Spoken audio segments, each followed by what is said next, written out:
Hi, and welcome to Finding Your Way Through Therapy, a proud member of the Sightcraft Network.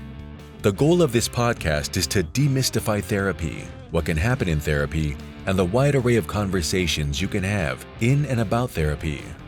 Through personal experiences, guests will talk about therapy, their experiences with it, and how psychology and therapy are present in many places in their lives, with lots of authenticity and a touch of humor.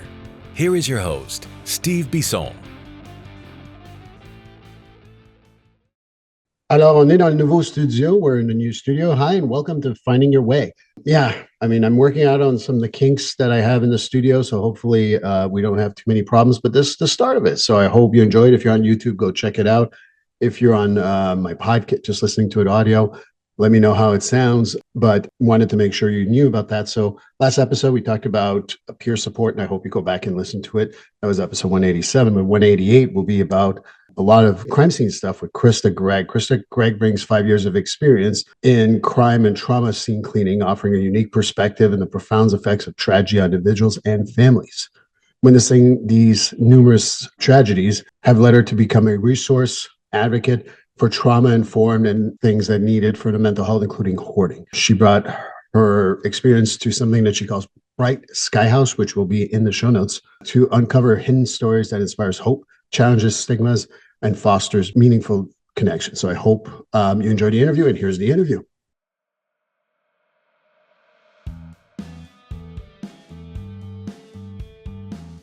GetFree.ai. Yes, you've heard me talk about it previously in other episodes, but I'm going to talk about it again because GetFree.ai is just a great service. Imagine being able to pay attention to your clients all the time instead of writing notes and making sure that the note's going to sound good and how are you going to write that note and things like that.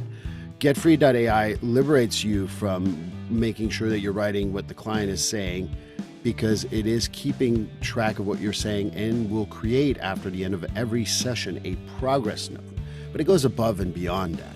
Not only does it create a progress note, it also gives you suggestions for goals, gives you even a mental status if you've asked questions around that, as well as being able to write a letter for your client to know what you talked about. So that's the great thing. It saves me time, it saves me a lot of aggravation, and it just speeds up the progress note process so well. And for $99 a month, I know that that's nothing. That's worth my time. That's worth my money. You know, the best part of it too is that if you want to go and put in the code Steve50 when you get the service, at the checkout code is Steve50, you get $50 off your first month. And if you get a whole year, you save a whole 10% for the whole year. So again, Steve50 at checkout for GetFree.ai will give you $50 off for the first month. And like I said, get a full year, get 10% off, get freed from writing notes, get freed from always scribbling while you're talking to a client, and just paying attention to your client so they win out, you win out, everybody wins. And I think that this is the greatest thing. And if you're up to a point where you got to change the treatment plan, well, the goals are generated for you. So GetFree.ai, code Steve50 to save $50 on your first month.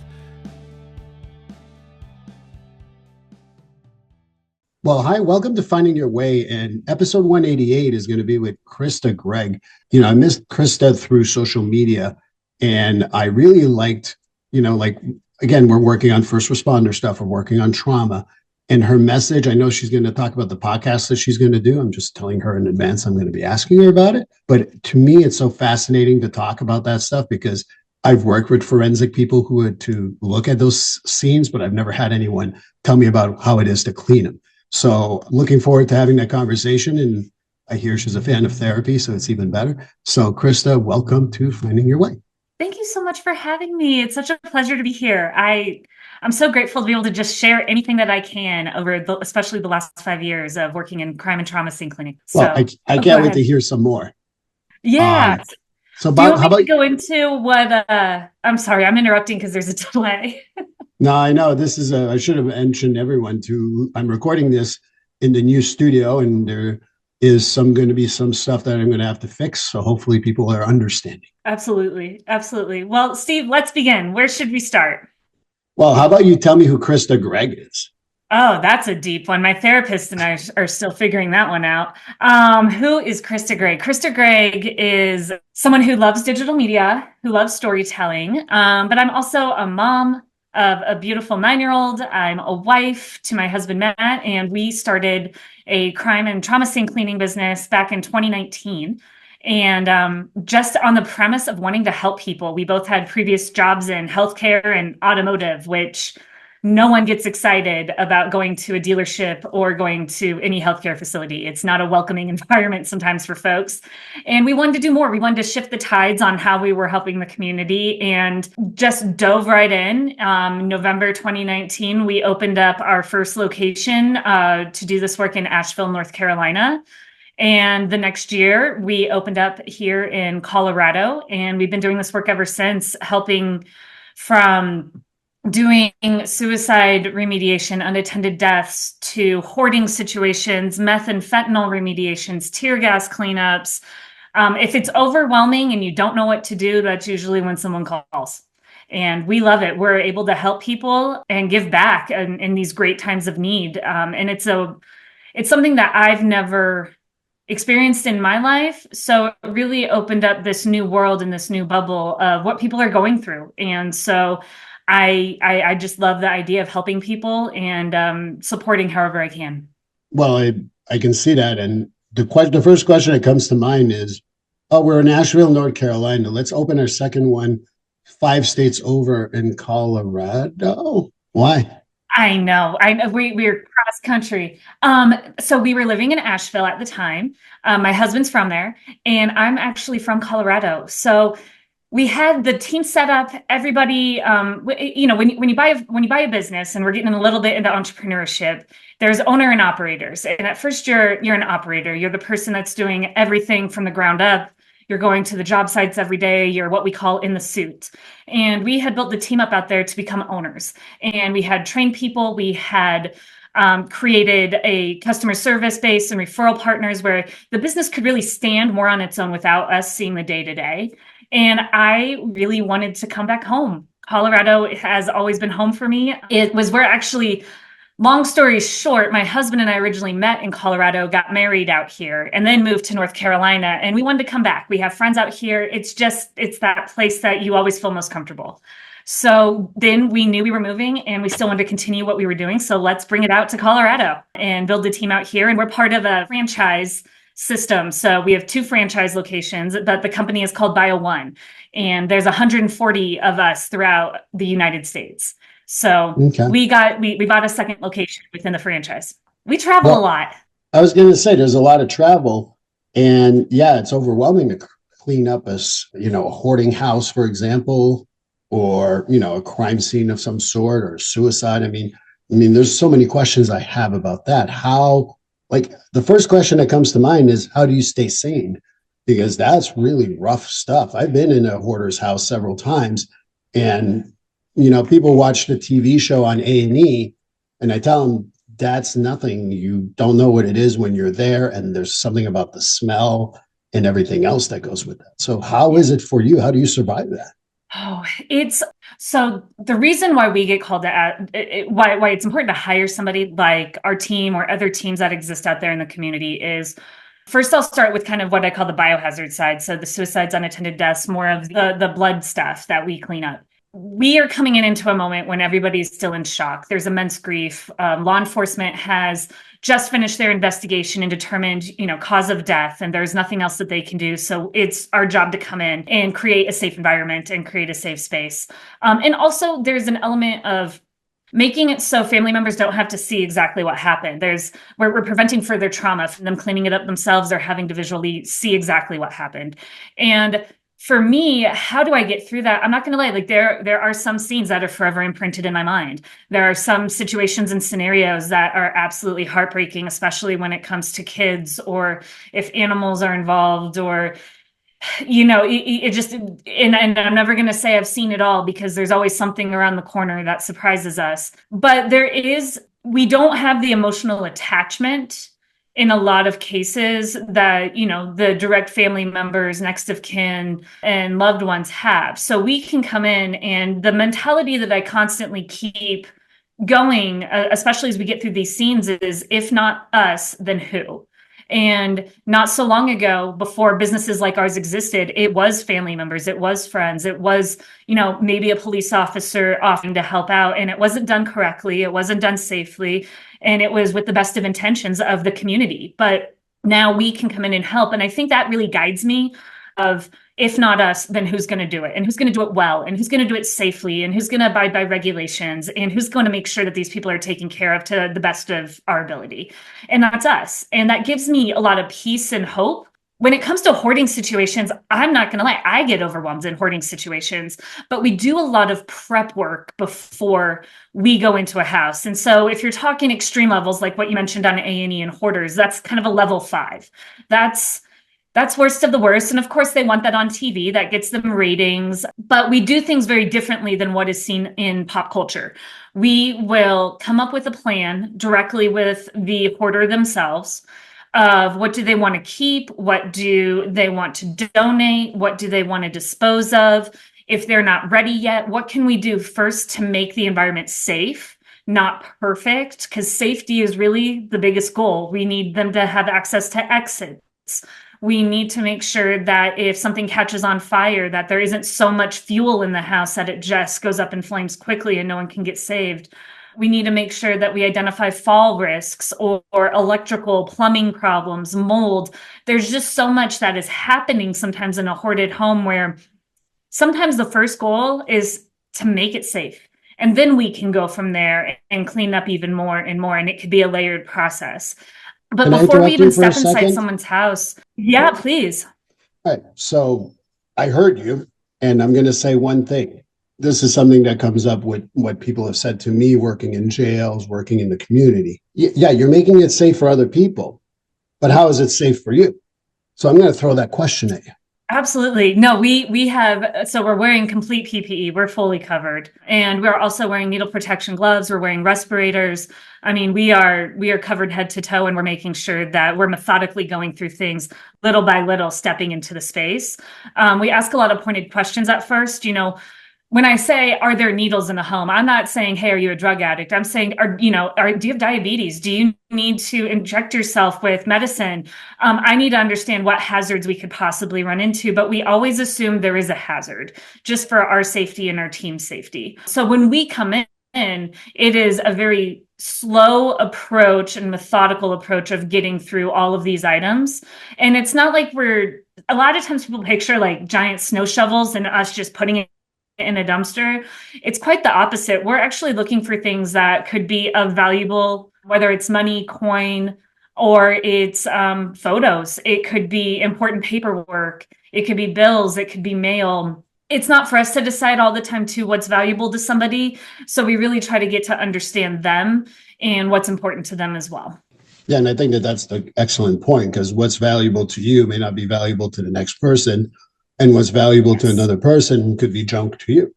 So I think that's a good point. And you talk a little bit about the hoarders and the suicides. You touched a little bit on it, but that must be also very difficult. And there's a whole different ballgame if you're dead by hanging and been there for 2 hours versus gunshot wound and been there for 2 days. So I'm sure that there is some differences between those things too. 100%. And it's one of those things where, obviously, as the longer that a body has been laying around, there's a decomposition phase where if we can't respond quickly, and if someone's unattended for several days, months, I mean, the list goes on in terms of the climate, whether it's hot or cold, what room it's in, if it's a multi-level house versus, what kind of flooring you have. The spread and the contamination can really vary, and it can be as quick as wiping down a space to we have to deconstruct an entire space. But for us, again, there's a lot of different procedures. Again, same PPE type of scenario, but we're really slowly going into a space with taking one thing at a time. We're testing a lot for bloodborne pathogens, and we are trying to stay very transparent, whether it's hoarding or whether it's the biohazard work. We're always trying to stay transparent with the family and with the people that we're working with. Now with the biohazard side, whether it's a suicide, an unattended death, some sort of a crime scene, we're trying to be very mindful too of how much we share, what is important to share, and what is also traumatic to share. I'm not going to say, hey, we found a skull fragment and we're throwing that away. But I may say, hey, we found a note that no one else had. Do you want us to save it? Or would you like how would you like us to handle that? So those are two different examples of ways that we can be transparent and make sure that people are in control, but we also take care of them and do the job we need to do. Yeah, and I think that that's the stuff that I can imagine also brings you to therapy. And, Yeah. you talked about loving your therapist and working on who Krista Gregg is, but I'd like to hear more about, Yeah. the question is usually, have you ever been in therapy? Clearly, we've answered that question. So how is therapy for you? How is your experience with therapy? Oh gosh, I've been doing therapy. I think I'm coming up on 4 or 5 years now, but I was diagnosed in 2011 with depression. And I think I had experienced it for a very long time, even when I was in high school. And certainly I can recall very deep, dark moments in college. And it was one of those things for me personally where I couldn't come up with a positive thought. Like I would be so dark and down that I couldn't generate any positivity. I would be wanting myself to come up with something positive, and I just couldn't. And I was not happy with my job. I was struggling in relationships, and I got diagnosed. But 5 years ago, I decided, especially with the line of work that we're getting into, and we had our daughter. My husband and I had our daughter, and my husband and I are working together. I needed some new strategies with coping with the work that I'm seeing, how to absorb it, and how to not have attachments to it, and how to process exactly Right. what I'm seeing, and how I'm helping people. And also, some of these customers, I mean, these are folks that they do have mental health problems themselves. They're going through something themselves, their own traumatic moments. So how can I better communicate with them? But then also, how can I better communicate with my husband, who's not only my business partner, but, I'm married. I want to have that relationship still. How can we be there for our daughter? There was so much going on, and it was just a mess of emotions that I needed someone to help center me. And I didn't know what the term boundary was before I didn't know I could do boundaries. I could tell people no. I could say, hey, we're not doing this today, or this is a line in the sand for me. That seems so natural today. But when I started, I had none. I had no boundaries. And even that in of itself is its weight in gold. How did that work out for you? No boundaries. Oh, my boundaries are great. My 9-year-old is even saying, Mom, that's a boundary for me. She's using it against me now. She's like, no, Mom, that's a boundary. No, they cross my boundaries. And she's using it with friends. And like, there's such a moment of pride. And then it's like, I don't think that means what you think it means, or let's reassess what that boundary is and why it's there. But I love it. And she and I have these deep conversations where I can have also much more patience, or if there is something happening at the business with a customer, or even internally in our household, if there's a disagreement, I have a better time thinking about it as its singular problem, not about a personal attack on me. I do a better Good job point. of associating what's the problem, what can I control, what can I not control, and how can I address this in a manner that is appropriate. And that's really hard at first to even think about it that way. What's interesting is in my office upstairs, this is a studio, I have a sign that says, what can you control? It's my reaction, my emotions, my thoughts, and everything else you can't control. So reminding yourself of what you can control is something I typically do in therapy. I also get from my clients, oh yeah, you and your fucking sign, but that's a whole different story for a different day. I know. It's it's so hard. I mean, it's hard, when we were talking about working with hoarders, there's a lot where we'll get feedback in comments. Maybe it's 3 months later, 6 months later. Where did you put this? I think you threw this away. Why did you do this? And, I expect that now. So what can we control as a business? We can be really thorough with our documentation. We can take a lot of pictures of every part of the house. If we're throwing something away, we can take a picture of it so we know why. We can document our processes. So then 6 months down the road, we can effectively communicate, what happened to them. We can also have them walk through the house and sign a satisfaction survey. Those are things we can control. But in 6 months, if they're still wondering why they're missing something, I can't control that. If they decide to fill their house up with items again, I can't control that. But we can be there for them. We can support them. We can offer them therapists and other resources. But when they're angry and calling me, it's not about me. It's not about our team. Usually, if they do mess up, we'll own it. I say usually, we're not perfect, but we can do better on our end, and then we can help support, and that's all we can do. And I take that kind of philosophy with almost everything now in my life, but I learned that in therapy. I learned how to sort through that in therapy. Well, I think it's also learning to not personalize is one of those four agreements. And if you ever read the four agreements, do not personalize is one of my favorites to remind people because, like right now being, in those situations, people are angry, but they don't know what to do with their anger. So you're the quotes, you're the victim, so to speak. I got to go after you, but it has nothing to do with you. I've been called every name in therapy. Justifiably or not, but most of the time not, because it has nothing to do with me, but rather their own stuff. So I think that it's important to realize that. And I'm sure that when you're cleaning crime scenes or you think about trauma that people are perhaps going through, it's really helpful to depersonalize, so to speak, not in a bad way, not a pathological way, but to save your own ass, so to speak. Exactly. And that's also, I mean, there's when I see people struggling, especially within the profession, that really led me to this year promoting and creating a business called Bright Sky House, which is something that's been on my mind for a while, but I wanted a place where people can create communities and share their stories. And then I can also help connect. And what I mean by that is there's a lot of people that are going through trauma, grief in moments after we've just come in to help them, but they have nowhere to go. And they don't know even the first person to talk to or where to look or what's a safe resource for them. And so, with that in mind of what I can control, what I can't control, man, I know a lot of people after 5 years who are still struggling. I haven't been through these things myself personally, but I know how to create a community. I know how to help people tell stories. And I know that I could easily connect people together to build support systems.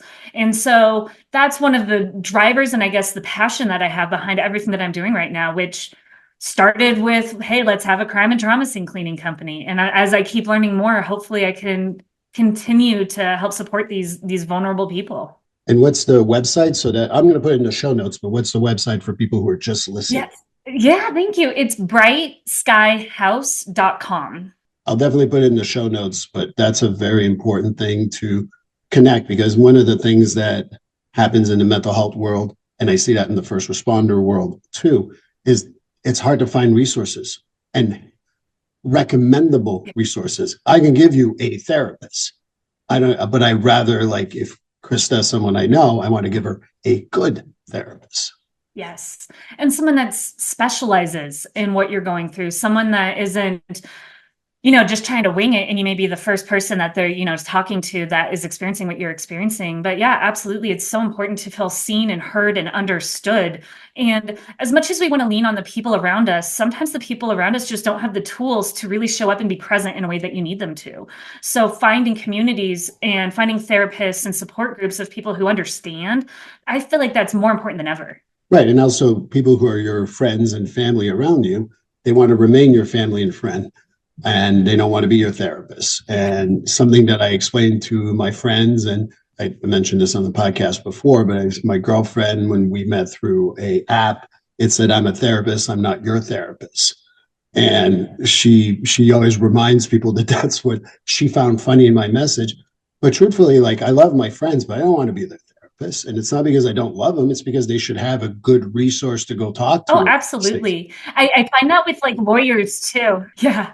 There's a lot of people in certain professions where I feel like, hey, you're my friend, but you're a lawyer. What do you think about this? Or, hey, you're a doctor. Can you take a look at this for me? By the way, you're my best friend. Like at some point, you also, as a human, that doesn't just define who you are. You are also an individual as well. Well, it's also what, first responders get, police officers are like, hey, you know what? I got a ticket at this place. The police officer does not give a shit about your ticket. He just wants to be at a party. And so I think that that's what happens, with a whole lot of our professions.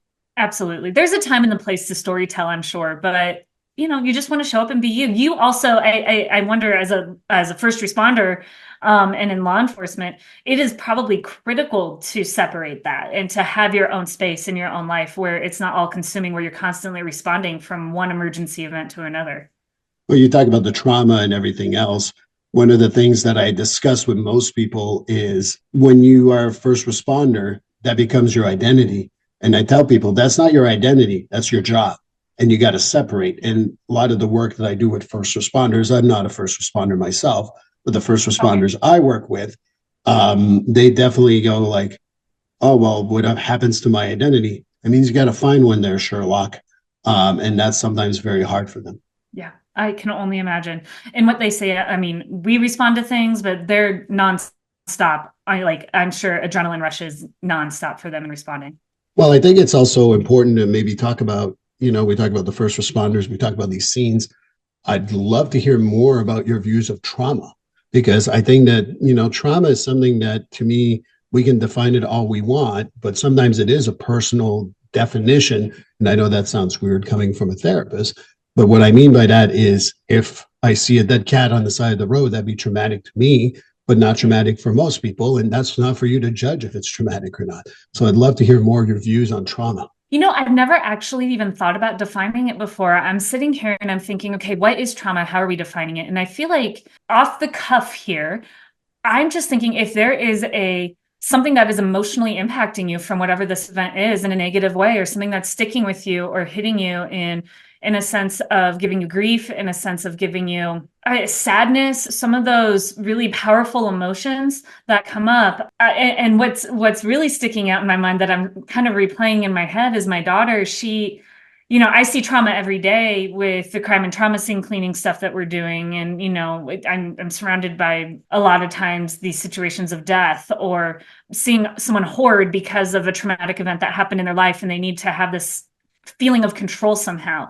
But my daughter last year, she had a really nasty injury where she accidentally got her finger slammed in our shower door, which is a glass shower door and it's very heavy. And Ouch. She had to get stitches. We had to go to the emergency room. And even to this day, she's like, Mom, that is trauma for me. That is a traumatic event. And I would love to talk to somebody about my trauma. And I'm thinking, you know what? She's 9 years old. That is probably the most traumatic thing that's ever happened to her. And it does stick with her. So yeah, that is her trauma. Will it fade in time? Like all things, maybe, probably. But right now, that's a big deal for her. And so it's changing my mind a little bit as we go. A traumatic event, I think, is something that just sticks with you and shapes you as a person, whether that's a positive shaping or a negative, is to be determined on how you respond and adapt and what happened, I suppose. I agree with you. And I think that it's one of those things that you go to a crime scene. I've only been to a few of them. And I can tell you I was never traumatized. There were scenes that were a little more disturbing. Sure. Do I really think about it? Did they bother me? Not really. But if it bothered someone else, and that's their God-given right, I think that what I mean about trauma being personalized is that if it's traumatic for you to have a guy who's bald with a goatee, I can't judge that. That's up to you if you find that traumatic. If I'm traumatized by blondes, again, that's not for you to decide or not. That's my trauma. And I think about I'll just stop dyeing my hair. It's fine. Oh, you're a natural, I'm sure. But I think it's important. We joke around, but I think that that's one of the things that I feel is the biggest misnomer is that, again, I've been to a few scenes and I go, and people are like, really, it didn't bother you? I'm like, I can't tell you it did. Maybe if I did 400 of those scenes, maybe it would be a different story. But I think that what I would say to you, and maybe we can keep on talking about, is that, going to those scenes can be traumatic for some people. Like I'm sure people are listening to the podcast going, holy crap, I would never do that. And for other people, it's like, and I'd rather be at a suicide and a homicide than ever be on a hoarder and cleaning up that hoarding. But that's me. And that doesn't mean anything else, but that's me. Oh man, I love both for so many different reasons for each of them. But for me, the trauma that sticks with me is the stories of how they got there. It's what happened. It's talking with family members. I've learned that I can't ask too many questions. I don't want to know too much because then I start really connecting in a way that is unhealthy for me, where I start absorbing everyone else's feelings and emotions in a way where it's not healthy for me. I can't change what happened. And I have to find, again, that boundary. But in terms of, even when we went on our very first job, it was a suicide in a mobile home in the Appalachian Mountains. And my husband had gone through all the training. I was still working my full-time job. So I just left my desk and headed on up to a suicide. I'd never seen it before. I'd never experienced something like this before. I didn't know how I was going to react and respond. And I just saw the blood and I saw where everything happened. And I was like, all right, let's clean it up. It didn't bother me. It didn't affect me at all. But it's the stories about it and how we got there. I have a soft spot there. With hoarding, I love this idea of finding things and sorting through things. I could spend all day in a house and organizing, and this goes here and this goes there, and let's open this book and let's see what's in here. And I love the discovery process. I love looking at the before and afters and seeing what I've accomplished.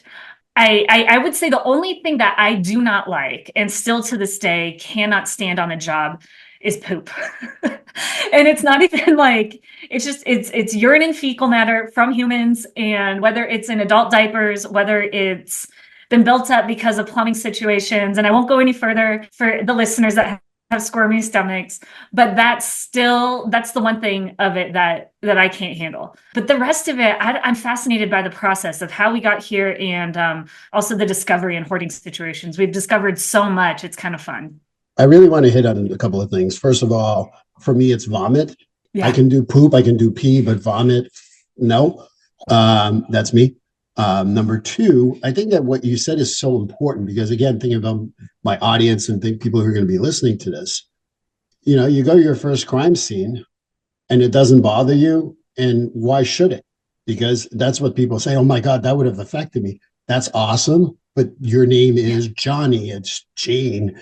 It's not, it's not Krista. It's not Steve. It's not Julie or whatever. The point being is, I think that it's so personal. That's why I go back to trauma. Me being traumatized by XYZ, that's not for you to decide if I'm right or wrong.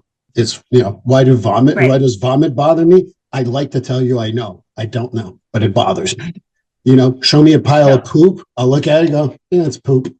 And that's it. It's, especially if it's dry, it definitely doesn't even touch my radar.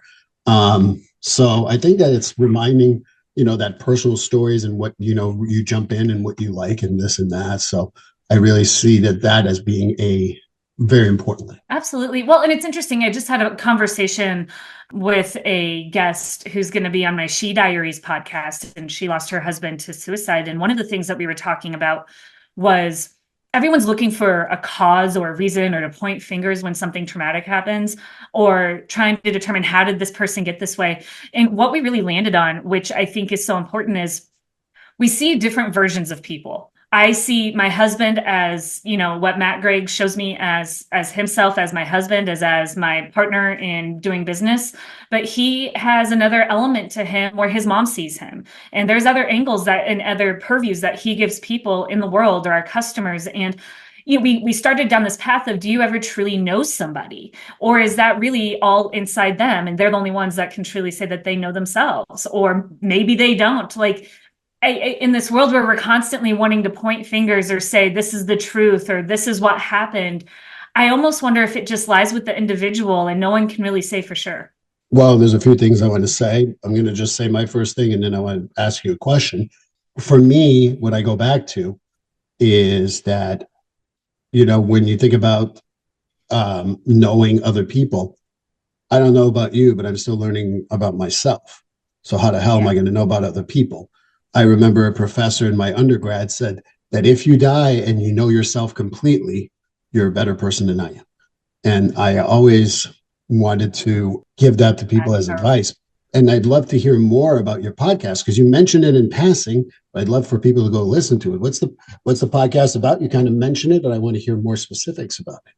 Yes. So we're in recording. It is not live yet, but when it is live, I will let you know. So I have about 6 women lined up who are going to be sharing their stories where their husbands have died of suicide. And the reason why it was so important for me to really focus on this niche group of women is, in 2023, the CDC reported that 80% of all suicide deaths were done by males in America. And I think there's 2 things that can be accomplished with sharing these stories of the widows that are left behind. One is how to create more of a community for them to feel like they're not alone, to reach out to others who are going through what they're going through. It is what I'm gathering is it's a very isolated situation where they are lost and no one understands. And sometimes they are blamed or they are surprised by things that they didn't realize were going on in their husband's lives. And they may have kids, or they may be a stay-at-home mom, and they have to pick up all these pieces by themselves. They have to figure out what opening an estate means. And all of this is resting on their shoulders as they're grieving for the person that was closest to them in the world. And that felt very isolating when I talked to people. So creating this community here was really important. And so I'm about 6 people in and talking with them and sharing with them. I would love to take it even further. But the other side of the coin is I really think 80% is a staggering number.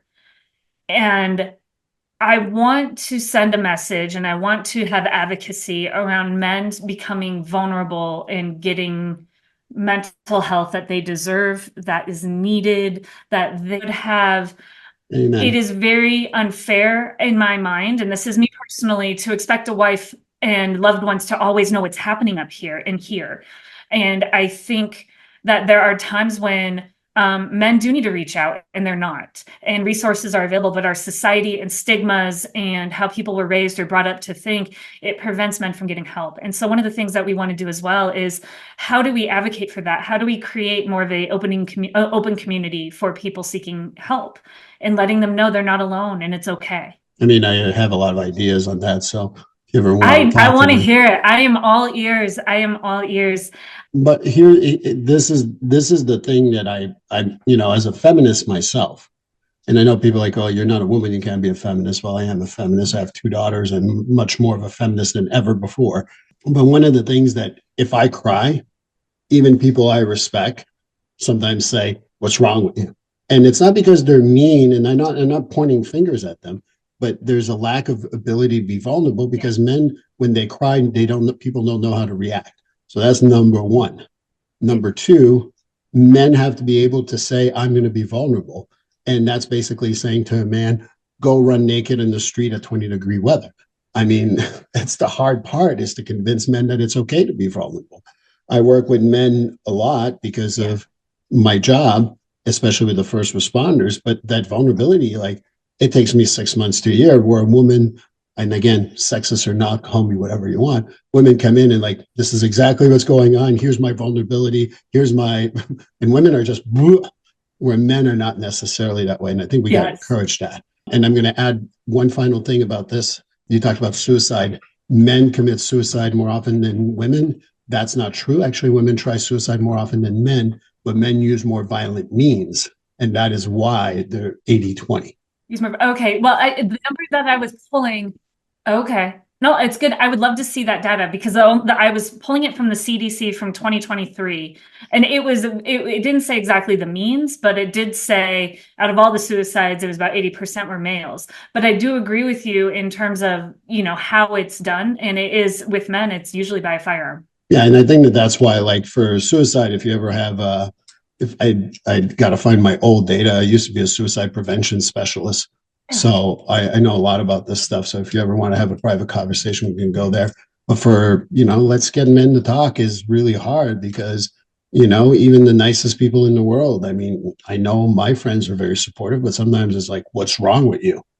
And that's not because they're mean people. So I think we just got to change a little bit, and that's going to take a while, but I'm forcing it. And you have another podcast, as far as I know. Absolutely. No, and I defer to your expertise sorry, say that again. No, that's fine. Please continue. Oh, I was going to say, so I am dipping my toe in here as just someone that has cleaned up scenes. I am still learning all of this. So I absolutely would love to meet, especially because you have the specialties and experience in certainly with suicide prevention and helping people. So I absolutely defer to you too, and your expertise and your guidance. And you have so much more experience in that area. Right. And, the people who survive suicides will tell you that once they tried to commit suicide of any kind, and as soon as they pull the trigger, or they try to hang themselves, or they take a handful of pills or what have you, the first thing that comes to mind, which is really strange, it's like, oh shit, what am I doing? Yeah. So we obviously only know the ones who survived, obviously, because the ones who are dead, we can't really interview. but that's something to come up. And I want to complete this by asking, there's another podcast that you're saying that you're working on too. Yes, it's called Light a Match. It's a little tongue in cheek, mainly because anytime that we go to work with a family or a hoarder themselves, or a family who's dealing with the hoarding situation, the most frequent question is, should we just light it on fire? Is it really worth all of this effort of sorting through things and disposing of things? And so I titled it Light a Match because, yep, you can light a match and burn it all down, but a match can also symbolize hope. It's a light. It's inspiration. And I want to really unveil some of these stigmas about hoarding and talk a little bit deeper as to why do people hoard and what are they hoarding? Hard conversation and hell or shame or judgment, and also get that help that you need. And so again, it's another storytelling platform where I would love people to come on the show and talk about either their experience with hoarding, if a loved one hoarded, if they inherited an estate or a house that has been hoarded in, or if they grew up in a hoarding situation, or if there's someone who's struggling today or has got the help that they needed and they're no longer hoarding. I just think there's so many angles and so many perspectives here that any story can really help shed the stigma and encourage people. It's okay. You can get some help. And there are a lot of resources out there. So if people want to be on your show, yeah, or people want to know more about you, how do they reach you? If people want to be on the show, yes, I'm going to throw out an email address here for everybody. It is hello, HELLO, at brightskyhouse.com. All right. And I'll put that in the show notes. You can reach out. You can follow us on social media too, at Bright Sky House, and that's on all social channels. It's at Bright Sky House. Well, I want to thank you for this interview. It was amazing. I'd love to have you back on. I don't know what we talk about, but I think that I would love to have a non-delayed, non-mute studio stuff so we can talk a little more. But truly, it's a delight, and you and your husband are doing amazing work, and I really appreciate you. So thank you. Thank you so much. It is such an honor. I am so grateful to be here. Thank you. Well, this concludes the episode. Krista Gregg, thank you so much. Appreciate it. Hope you guys enjoy. Go to the show notes for all her resources. But episode 189 will be about coaching, and I hope you join me then. Please like, subscribe, and follow this podcast on your favorite platform. A glowing review is always helpful. And as a reminder, this podcast is for informational, educational, and entertainment purposes only. If you're struggling with a mental health or substance abuse issue, please reach out to a professional counselor for consultation. If you are in a mental health crisis, call 988 for assistance. This number is available in the United States and Canada.